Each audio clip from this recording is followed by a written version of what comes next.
ముందుగా స్టవ్ వెలిగించుకొని కడాయి పెట్టుకొని అందులోకి ఒక 4 టేబుల్స్ ఆయిల్ వేసుకుందామండి.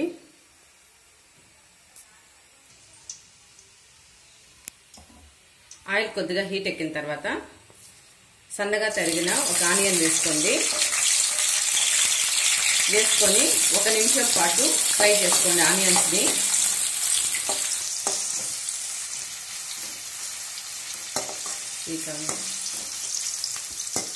ఆనియన్స్ ఇలా బ్రౌన్ కలర్ వచ్చినాయండి. ఇప్పుడు ఇందులోకి మనము అల్లం వెల్లుల్లి పేస్ట్ వేసుకుందాము. 1 టేబుల్ స్పూన్ అల్లం వెల్లుల్లి పేస్ట్ వేసుకుంటున్నానండి. ఈ పచ్చివాసన పోయేంత వరకు ఫ్రై చేసుకుందాము.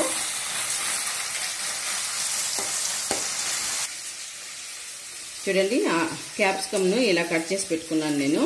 ఇప్పుడు మనము అందులోకి వేసుకుందామండి. క్యాప్సికమ్ ఇలా తరిగి పెట్టుకున్నాం కదండి, ఇప్పుడు ఇందులోకి వేసుకుందాము.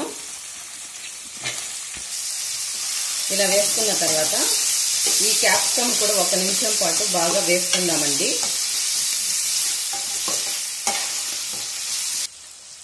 ఇప్పుడు మనం ఇందులోకి తగినంత సాల్ట్ వేసుకుందామండి. తక్కువైతే తర్వాత అడ్జస్ట్ చేసుకుందాము. ఇలా వేసుకున్న తర్వాత మరోసారి కలుపుకొని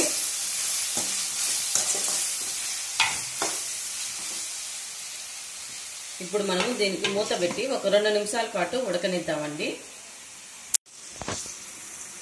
తర్వాత మూత వేసి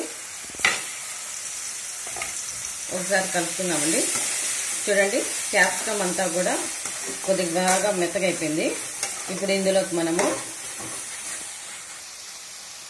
కొద్దిగా జీలకర్ర, అలాగే 1/2 టేబుల్ స్పూన్ దాకా పసుపు, 1 టేబుల్ స్పూన్ దాకా ధనియాల పొడి,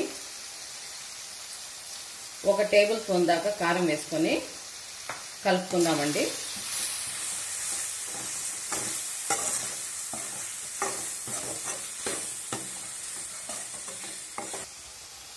ఒక 1/2 టేబుల్ స్పూన్ దాకా గరం మసాలా వేసుకుందామండి. వేసుకొని 1 నిమిషం అలా కలుపుకుందాము. ఇప్పుడు మనం ఇందులోకి ఇలా సన్నగా తరిగి పెట్టుకున్న టమోటా ముక్కలు వేసుకుందామండి. వేసుకొని టమోటా ముక్కలు కూడా మెత్తగయ్యేంత వరకు వేపుకుందాము. ఇప్పుడు మనం ఇందులోకి ముందుగా వండుకున్న రైస్ని ఇందులోకి కలుపుకుందామండి.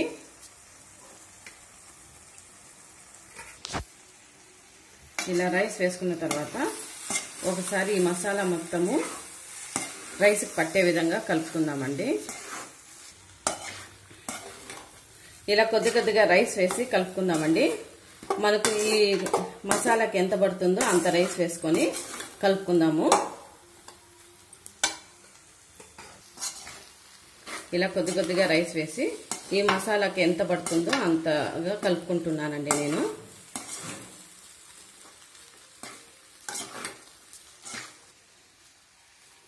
మనము శనగగింజలు వేపుకొని ఇలా పొడి కొట్టి పెట్టుకోవాలండి. ఇప్పుడు ఈ శనగగింజల పొడిని ఈ రైస్లోకి వేసుకుందాము.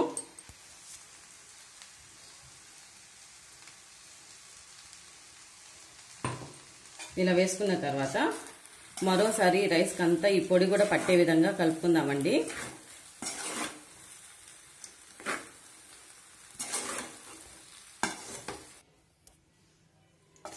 చూడండి, క్యాప్సికమ్ రైస్ చాలా అంటే చాలా బాగా వచ్చిందండి.